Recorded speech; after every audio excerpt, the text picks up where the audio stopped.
What's up, everybody? It's the Digital World Podcast, and I got a juicy video for you today.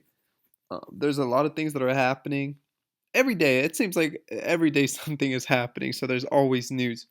But, folks, let me tell you that the train has left the station, and it's not gonna leave, or it's not about to leave. No, it has left. And these are not my words.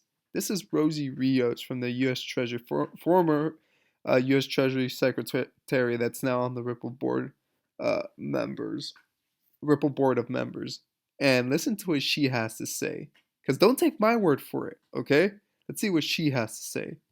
What do you think about cryptocurrency as a form of currency? Well, I think the train's already left the station in terms of cryptocurrency.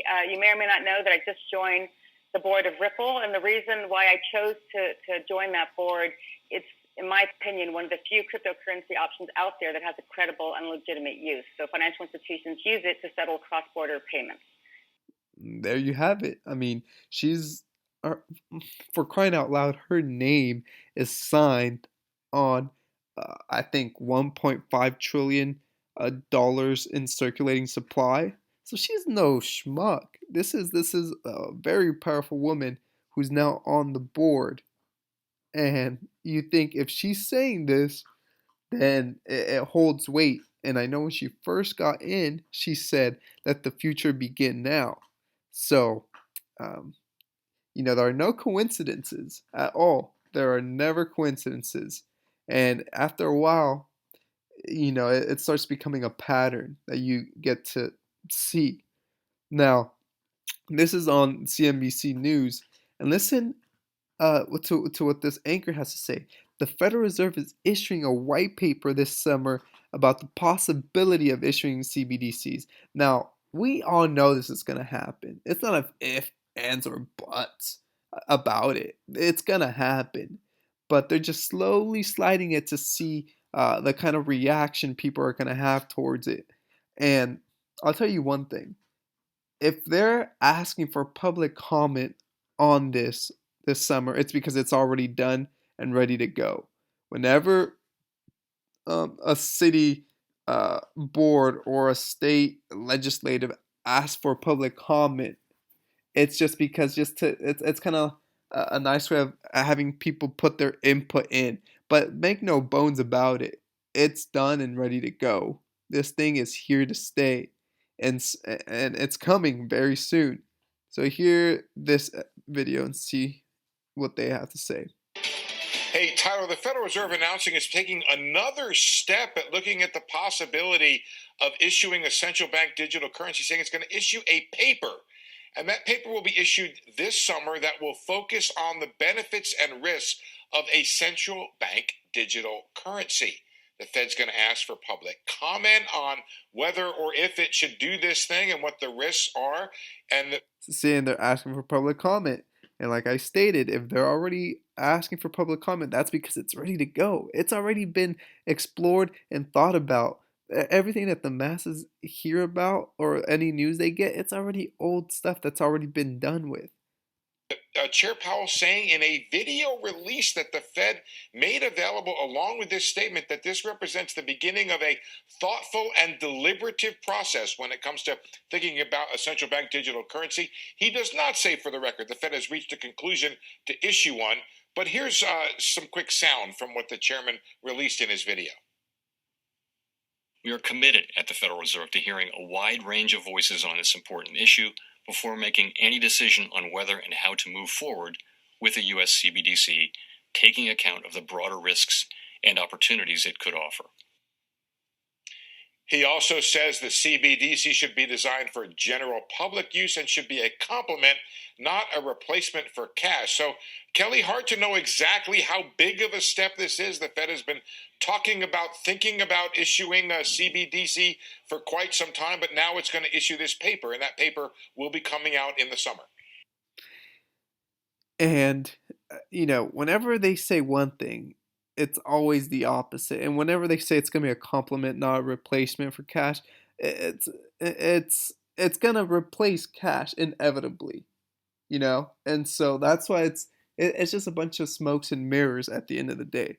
Now, if you wanted to read the article, you could go ahead and read it. It's called Federal Reserve to Release Paper on Central Bank Cryptocurrency or Digital Currency. And you can go ahead and read that there. Now, look at what he also has to say in terms of cryptocurrency.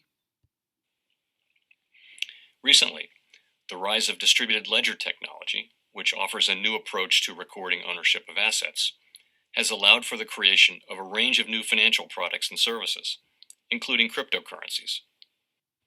Okay, and what we talk about on this channel is that the protocol is what's important here. And if you had any doubt about that, well, let me just play you something from Brooks. And this is what he said. It's not about guessing, it's about understanding the underlying network being built and having a thesis to why that network is more valuable than the other. Now take a listen. I have a certain thesis for certain kinds of cryptocurrencies. I really believe that I'm a banker by background, and I believe that decentralized finance is the future of financial services. So if you believe that, if in the future people are going to get a better interest rate at, let's say, BlockFi than they're getting at JP Morgan, then the BlockFi token is going to be highly valuable, or the Uniswap token, or the Maker token, if you think about that. If you believe that online payments are a major innovation in the world, then you're going to believe that the USDC token is a great place to transact, or that the Solana blockchain, which allows you to transact instantaneously, is a highly valuable network. So again, it's not about guessing and speculating. You don't do that in your stock portfolio. You buy companies that are building products you know and believe in. It should be the same thing with cryptocurrencies. You have to understand the underlying network being built and have a thesis for why that network is more valuable than another one. If you can't articulate that, you're probably in the wrong asset.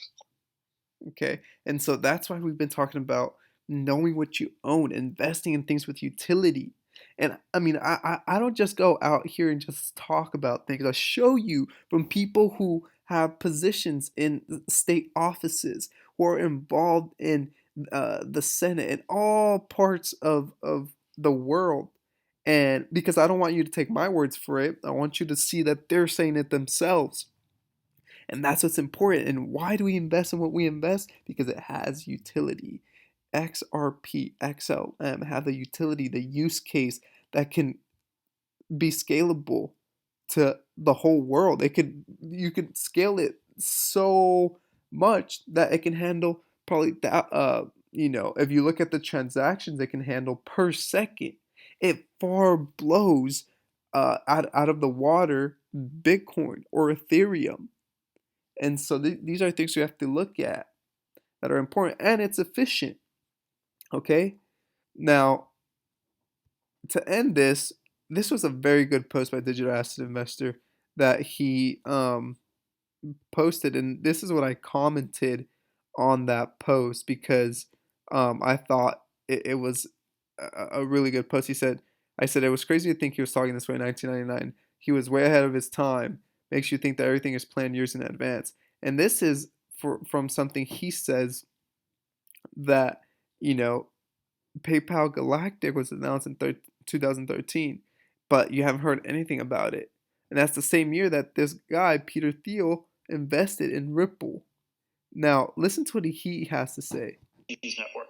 And that's the kind of choice governments like China, India, some of these other countries are going to face. They will either have to shut down the telecommunications network and make it illegal for you to own a cell phone, or they will have to basically give up the kind of monetary sovereignty they've had and the enormous power that they've been able to wield as a result of this kind of sovereignty over the last many, many years. And I think this process is already full-fledged.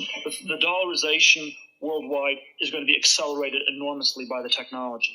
Now, the second theme is a little bit more speculative, and that is that getting rid of money altogether, going from digital dollars, from any kind of government-backed currency to purely private currencies. And what a private currency, or what private money, I think, fundamentally means is that there is no medium of exchange. You exchange value for value rather than exchanging value for something the government says has value for value. So now exactly why XRP would be important and useful, because now you don't have to settle between different currencies. Now you have the XRP doing the settlement, where now I can send you well, not I, but like banks or financial institutions or nations can send hundreds of millions of dollars instantaneously. Now think about that, and he's talking about this in 1999, which goes to show you that was way ahead of the time. He's talking about private currencies, not sovereign currencies, and so these things are planned way ahead of their time, and it's phenomenal to hear this. And whenever you have this intermediate step of the government saying something has value, that's where you have the subterfuge, the sort of legerdemain come in, the game of musical chairs, where every now and then a chair gets pulled out, and it turns out that you're the one holding a dollar bill that's all of a sudden become worth a little bit less. And the kind of exchange, like Venezuela or other third world nations, in which their currency just went to zero.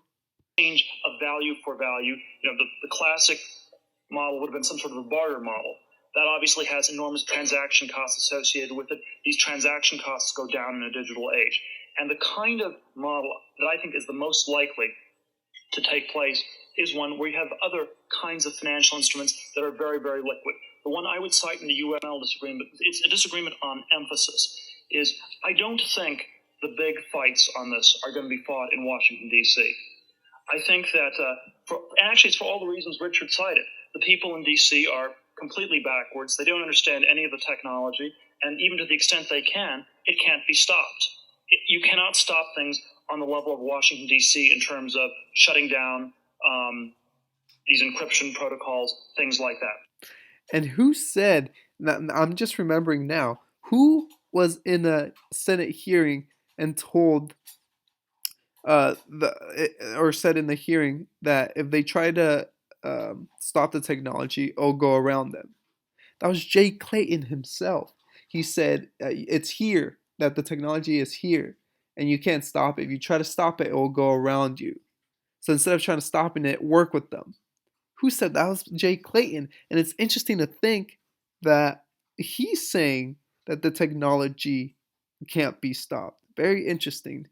And now this is something I posted. This is an interview between Julia Chatterley and Brian Brooks.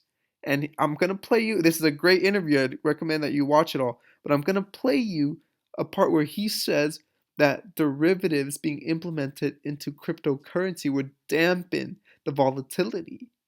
And that would help in the long term, because equities have that. They have. I'll let you hear it from him himself. But he said that equities are or have derivatives involved with it, so that's why it's not as volatile.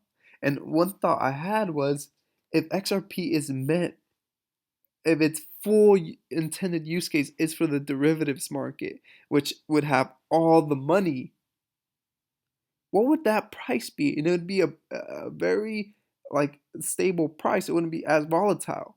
Now listen to what he has to say here. The Dow Jones or the S&P, that none of the major exchanges. So the difference is the amplitude. Why did those markets drop 2 or 3%, whereas crypto markets dropped 30%? And the answer to that is because there's a lot more price discovery in traditional asset classes, and that's because you have swaps and futures and shorting trades. The problem in the U.S. is that none of the major exchanges have yet been allowed to offer some of those products that would offer more price discovery to the market, which would have the effect of damping some of the volatility. So we need to think really carefully about whether derivatives would help in this space by giving us more forecasting of where prices are going in the future. You have that for equities. You don't have that for Bitcoin at scale yet. It's quite interesting because some people will be looking at this and saying, look, you're talking your book as an exchange. You're saying, look, we need more power, more ability to have exchanges to trade crypto products. But you're also saying you want more competition. The risk here is perhaps that regulators come in and say, we need to protect consumers. We need to crack down. And actually what you're saying is we need more liquidity, more exchanges, perhaps more degree of transparency. Don't wait on including an ETF product for crypto as well. Allow people to trade these in more ways. Yeah, and so if you include the derivatives market and if you had more liquidity pools, more ways of getting people to buy or sell or do different types of for example, you have shorts, you have puts, you have calls, you have all sorts of things that you can do in the traditional stock market. And if you include that into the cryptocurrency markets, now you have more liquidity. Now you're able to have more buyers and sellers. And so by him mentioning the derivatives and implementing that into crypto is huge. And that obviously sparks the notion of Kendra Hill talking about the real use case for XRP is the derivatives market. Now you got to wonder. This is getting interesting day by day, and I'm telling you, we're in a very intriguing time, especially with CBDCs coming along and the Federal Reserve issuing a paper this summer. Folks, strap your seatbelts. It's going to be a bumpy ride. Hope this episode has brought you some value. Like and subscribe. Comment below. I want to hear what you think. Tell me your thoughts in the comment section below. This is the Digital World Podcast, and I'll see you in the next episode.